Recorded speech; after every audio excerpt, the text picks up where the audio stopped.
Madam Speaker, pursuant to House Resolution 601, I call up H.R. 4, the John R. Lewis Voting Rights Advancement Act of 2021, and ask for its immediate consideration.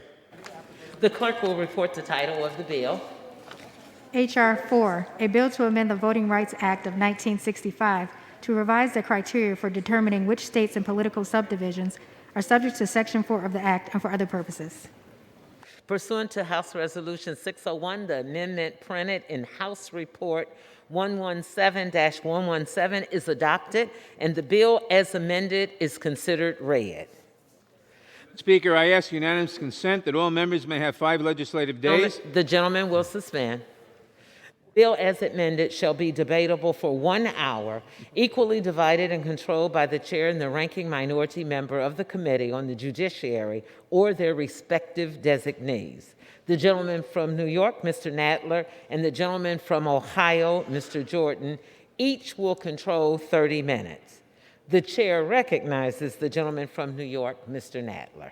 Madam Speaker, I ask unanimous consent that all members may have 5 legislative days in which to revise and extend their remarks and insert extraneous material on H.R. 4. Without objection. Madam Speaker, I yield myself 2 minutes. The gentleman is recognized. Madam Speaker, H.R. 4, the John R. Lewis Voting Rights Advancement Act of 2021, would revitalize and strengthen the Voting Rights Act of 1965 to confront the onslaught of discriminatory voting laws and practices that have emerged in recent years across the country. In 2013, the Supreme Court in Shelby County versus Holder gutted the Voting Rights Act's most important enforcement mechanism, its Section 5 preclearance regime, which required jurisdictions with a history of discrimination against racial and ethnic minority voters to seek approval of any changes to their voting laws before they could go into effect.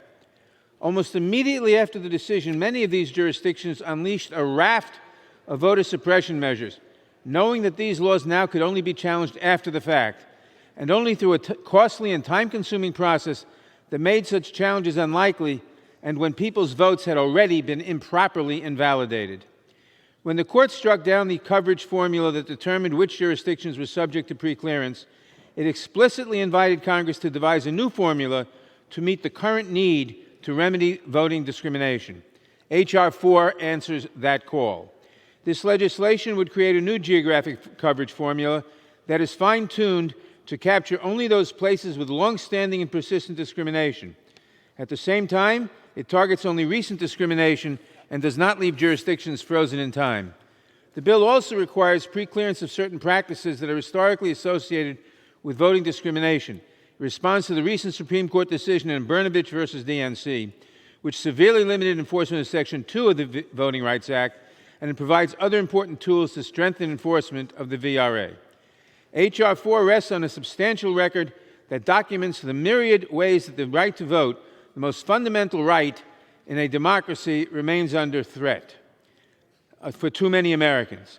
I want to thank Terry Sewell for introducing this bill, Steve Cohen for the 13 hearings he held on voting rights in the Constitution Subcommittee, as well as our colleagues on the Elections Subcommittee and the Committee on House Administration for their work.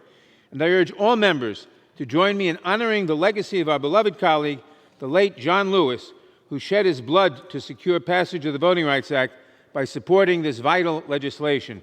I reserve the balance of my time. The gentleman